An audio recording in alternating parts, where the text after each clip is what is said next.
नमस्कार, जय जोहार। साथियों, जागो पंच में आप सभी का हार्दिक स्वागत, अभिनंदन। साथियों, आप सभी को ये मालूम होगा कि हमारे समाज में संतों में जो भी जितने भी संत हुए हैं या आज भी हुए हैं, जो प्राचीन काल में भी हुए हैं, इन सब में आपसी मतभेद और कलह चलता रहता था। वो कलह आज भी दिखाई देता है।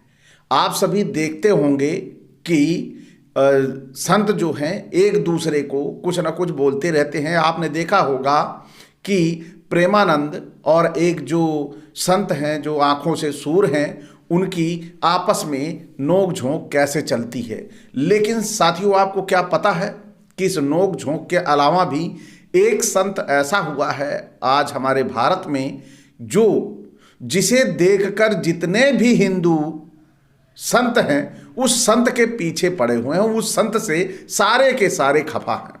यानी आप सभी जानते होंगे संत रामपाल महाराज। संत रामपाल महाराज से सारे के सारे जितने भारत के संत हैं आज उनसे 36 का आंकड़ा रखते हैं। आखिर क्यों? इसके पीछे के बहुत बड़े रहस्य हैं। आज उन रहस्यों को मैं इस वीडियो में पर्दाफाश करके दूंगा। तो साथियों, आप सभी अंत तक बने रहिए। आप सभी को आज पता लगने वाला है कि संत से आखिर चिढ़न क्यों है, आखिर उनसे विद्वेष क्यों है, आखिर उनसे 36 का आंकड़ा क्या है, ये मैं देने जा रहा हूं। साथियों, आप सभी को पता होगा हमारे समाज में ब्रह्मा विष्णु महेश, इन सभी को लेकर हमारे सारे संत पूजा पाठ का काम करते हैं। उन्हें अपना आराध्य मानते हैं, उन्हें अपना देवता मानते हैं, उन्हें अपना सर्वेश्वर मानते हैं। लेकिन संत रामपाल ने बिल्कुल इस लाइन को ब्रेक कर दिया और वो उससे आगे बढ़ गए। उन्होंने किसी और को कह दिया कि वह परमेश्वर है।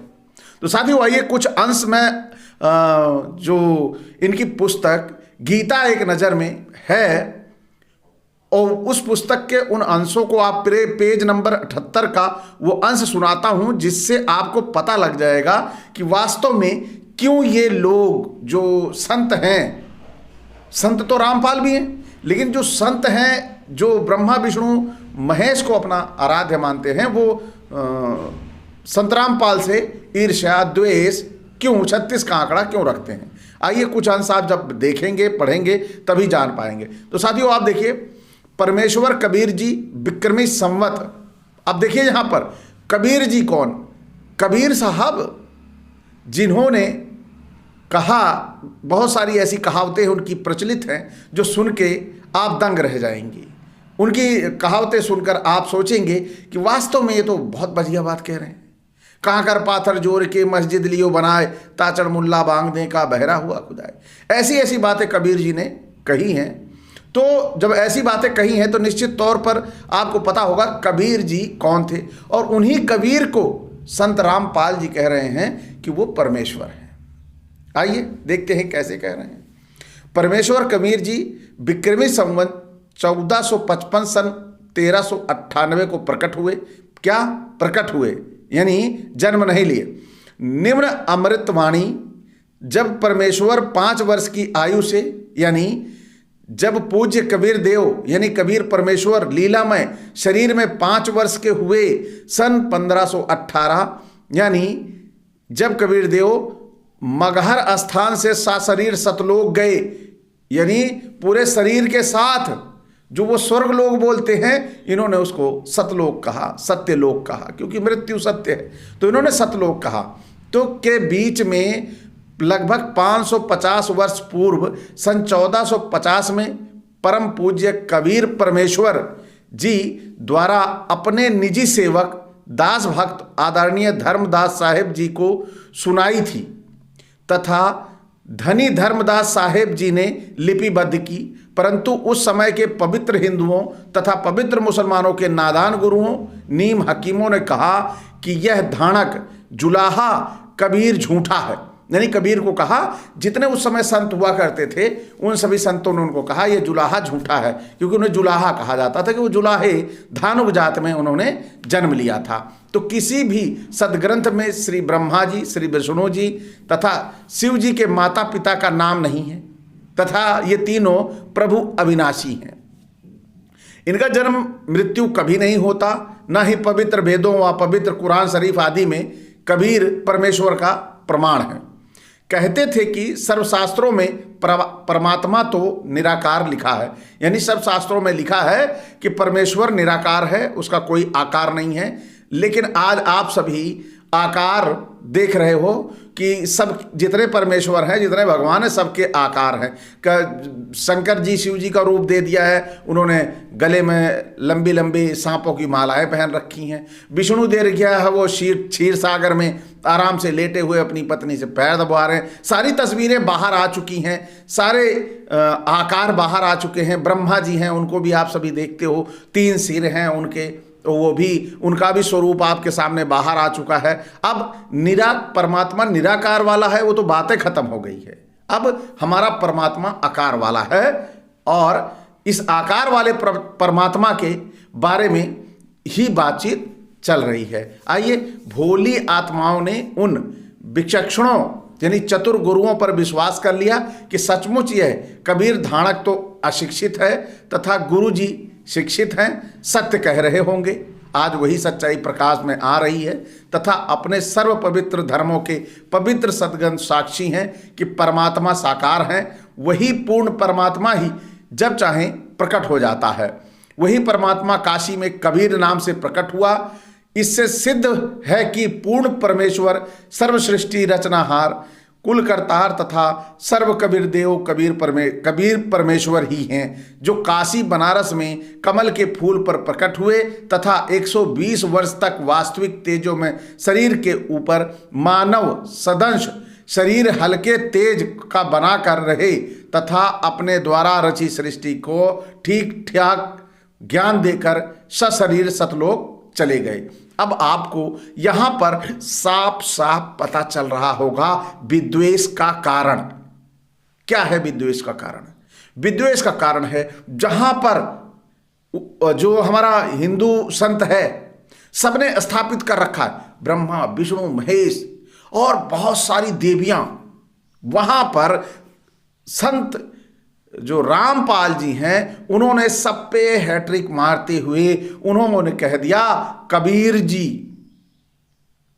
जी सशरीर पृथ्वी पर आए, वही कबीर देव परमेश्वर हैं, वही सर्वेश्वर हैं, वही सब कुछ है।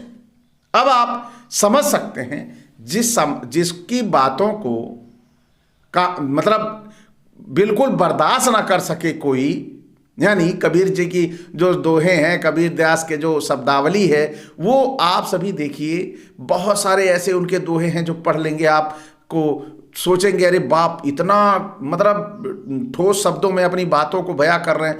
वही कबीर देव जी परमेश्वर हैं, यानी कबीर देव जी तो उनको जब परमेश्वर बनाएंगे तो क्या जो ये ब्रह्मा विष्णु महेश और 33 कोटि प्रकार मतलब जो प्रकार के देवी देवता लेके बैठे हुए हैं, इनको ये बर्दाश्त होगा कि संत रामपाल जी कबीर को परमेश्वर बना रहे हैं? उसी कबीर को जो जुलाहा था, उसी कबीर को जो धानुक जाति में पैदा हुए थे। कहां बर्दाश्त होगा भाई, ये बर्दाश्त होने वाली बात है। और आप तो देख भी रहे हैं, यहां पर संत रामपाल महाराज कह रहे हैं कि कबीर देव जी कमल के फूल पे प्रकट हुए। अब कमल के फूल पे कबीर जी जो प्रकट हुए तो बेचारे अब उधर इनकी बातें बेकार जा रही हैं कि आखिर तुम्हारी तो बहुत साल पुरानी है, अब कबीर जी तो अभी हमारे परमेश्वर जी तो अभी अभी आए थे। तो ये सारी जो बातें हैं, है ना, ये सब बड़ी ही विचारणीय है और सोचने वाली है कि ये जो 36 का आंकड़ा है, वो 36 के आंकड़ा का यही कारण है। पहले जो इनका परमेश्वर था वो क्या था, निराकार था, और आज आपके सामने सारे का सारा साकार हो चुका है। जब सारा साकार हो चुका है तो यहां भी कह रहे हैं जो संत रामपाल हैं कि हमारे कबीर देव जी साकार रूप में आए और वो साकार रूप में यहाँ 120 साल रहे हमारे बीच में, और उसके बाद वो सतलोक को चले गए। तो अब जो दूसरा तबका है जो कहता है कि ब्रह्मा विष्णु महेश ही सर्वेश्वर है, वो तबका तो खड़बड़ाएगा, क्योंकि इन्होंने तीसरा मतलब अपना एक अलग से चौथा खड़ा कर दिया इन तीनों के पैरेलल में। जब एक अलग खड़ा हो जाएगा तो दिक्कत तो या तकलीफ तो होनी जायज है। तो साथियों, आप सभी को पता चल गया यहाँ पर कि संत रामपाल से 36 का आंकड़ा क्यों है, पूरे के पूरे हमारे साधु समाज और संत समाज को, कि इसके पीछे का कारण है कि संत रामपाल बताते हैं कबीर भगवान है, कबीर ही परमेश्वर है। वह साकार रूप से इस पृथ्वी पर आए थे। वह अभी ज़्यादा सा वर्ष नहीं हुए हैं कबीर जी को, क्योंकि कबीर जी जब आए थे तो कागज कलम इन सब का आविष्कार हो चुका था, और उनके जो गुरु जी थे उन्होंने सारी बातें कबीर जी की लिखी भी। तो इन सारी चीज़ों से स्पष्ट होता है कि अगर आप स्थापित प्रतिमानों को खत्म करेंगे, स्थापित प्रतिमानों को हटाएंगे एक किनारे, तो निश्चित तौर पर आपसे चिढ़ने वाले, आपसे जलने वाले और आप पर आक्षेप लगाने वाले बहुत सारे लोग तैयार होंगे। और यहाँ पर तो ब्रह्मा विष्णु महेश का अस्तित्व पूरे समाज में छाया हुआ है। जब उनका अस्तित्व छाया हुआ है, दिलो दिमाग में लोगों के बसा दिया गया है। पहले तो वो निराकार थे, आज उनकी तस्वीरें आ चुकी हैं। तस्वीरें आने के बाद भी, साकार रूप में देखने के बाद भी कौन ईश्वर से भागेगा। अब दूसरे ईश्वर को, एक नए ईश्वर को स्वीकार करना तकलीफ देह है। और उस ईश्वर को जिसने जो समाज है, जो इधर ब्रह्मा विष्णु महेश वाला, उनकी बातों को एक किनारे रख देगा तो निश्चित तौर पर तकलीफ होगी, और जो ये 36 का आंकड़ा है वो अपने आप खींच जाएगा। तो इसी के साथ आपसे विदा। यदि आपको आज का ये वीडियो अच्छा लगा हो तो लाइक करें, साथ ही जो यहाँ तक साथी देखते हैं वो चैनल को सब्सक्राइब करना ना भूलें, और बेल आइकन की घंटी भी दबा लें, जिससे हमारे वीडियो का नोटिफिकेशन तुरंत से पहुँच जाए। नमस्कार, जय जोहार।